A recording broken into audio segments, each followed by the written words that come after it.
Hi friends, ഇന്ന് ഞാൻ ഇവിടെ ഷെയർ ചെയ്യാൻ പോകുന്നത് എൻ്റെ ഒരു ഫേവറേറ്റ് അറേബ്യൻ സ്നാക്ക് ആണ്. മറ്റൊന്നല്ല, ഫലാഫലിന്റെ റെസിപ്പിയാണ് ഞാൻ ഇവിടെ കാണിക്കാൻ പോകുന്നത്. അപ്പോൾ ഫലാഫൽ ഉണ്ടാക്കാനായിട്ട് നമുക്ക് ആദ്യം തന്നെ വേണ്ടത് വെള്ളക്കടലയാണ്, അല്ലെങ്കിൽ ചിക്പി എന്ന് പറയും. അപ്പോൾ വെള്ളക്കടല ഒരു കപ്പോളം എടുത്തിട്ടുണ്ട്. അതൊരു 5 to 6 മണിക്കൂറോളം വെള്ളത്തിൽ നന്നായിട്ട് സോക്ക് ചെയ്ത് വെക്കണം. ഇപ്പോൾ ഒരു 5 to 6 മണിക്കൂർ കഴിഞ്ഞിട്ടുണ്ട്. അപ്പോൾ നന്നായിട്ട് സോക്കായിട്ട് ഇതുപോലെ പൊങ്ങി വന്നിട്ടുണ്ട്. ഇതുപോലെ പൊങ്ങി വരണം.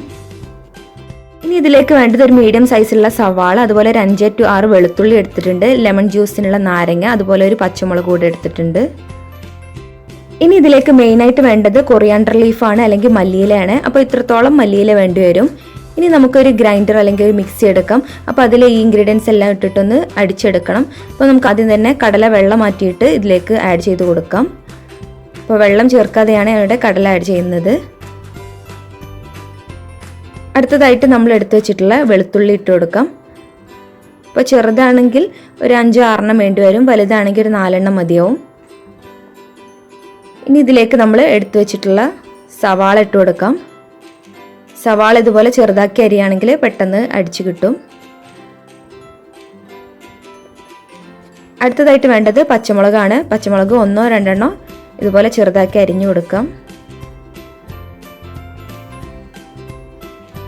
ഇനി ഇതുപോലെ മല്ലിയില ഇതുപോലെ ചെറുതാക്കി ചോപ്പ് ചെയ്തിട്ട് കൊടുക്കാം. ഒന്നെങ്കിൽ കൊറിയാണ്ടർ ലീഫ് അല്ലെങ്കിൽ പാഴ്സ്ലി ലീഫ് ആഡ് ചെയ്ത് കൊടുക്കാം. ഇനി ആഡ് ചെയ്യുന്നത് ആവശ്യത്തിനുള്ള ഉപ്പാണ്. അതുപോലെ 1 ടേബിൾ സ്പൂണോളം പെപ്പർ പൗഡർ ആഡ് ചെയ്യുന്നുണ്ട്. അതുപോലെ 1-2 ടേബിൾ സ്പൂണോളം ജീരകം പൊടിച്ചത് അല്ലെങ്കിൽ കുമിൻ പൗഡർ കൂടെ ആഡ് ചെയ്ത് കൊടുക്കുന്നുണ്ട്. ജീരകപ്പൊടിയാണിത്. ഇനി ഒരു നുള്ള് ഗരം മസാല ഇട്ട് കൊടുക്കുന്നുണ്ട്, ഒരു പിഞ്ച് മതി. പിന്നെ 1 ടീസ്പൂണോളം ബേക്കിംഗ് സോഡ കൂടെ ചേർത്ത് കൊടുക്കുന്നുണ്ട്. ഇനി ഇതിലേക്ക് വേണ്ടത് നാരങ്ങ നീരാണ്. ഇപ്പോൾ ഒരു നാരങ്ങ എടുത്തിട്ടുണ്ട്, അതിൻ്റെ നാരങ്ങ നീര് ഒഴിച്ചു കൊടുക്കാം.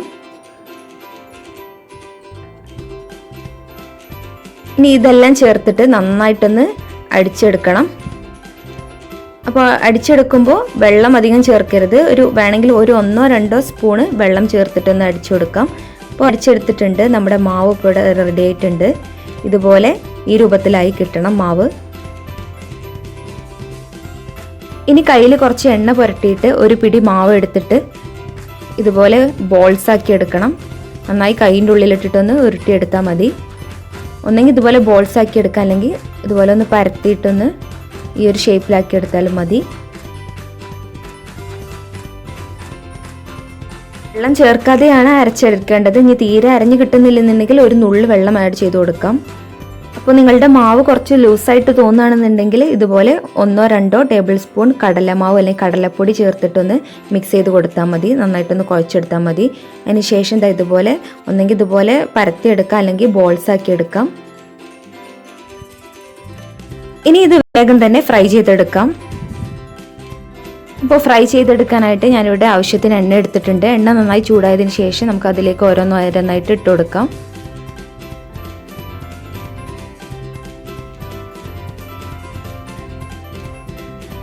ഇനി ഒരു ലൈറ്റ് ബ്രൗൺ കളറായി വരുമ്പോൾ തന്നെ സൈഡ് തിരിച്ചിട്ട് കൊടുക്കാം.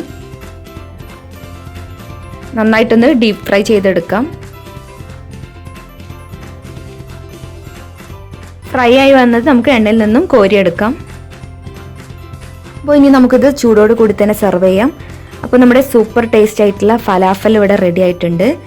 അപ്പോൾ ഇതൊരു വൈറ്റ് സോസിൻ്റെ കൂടെ അല്ലെങ്കിൽ തഹീനീൻ്റെ കൂടെയൊക്കെ ഡിപ്പ് ചെയ്ത് കഴിക്കുമ്പോൾ നല്ല ടേസ്റ്റാണ് ഇതിന്.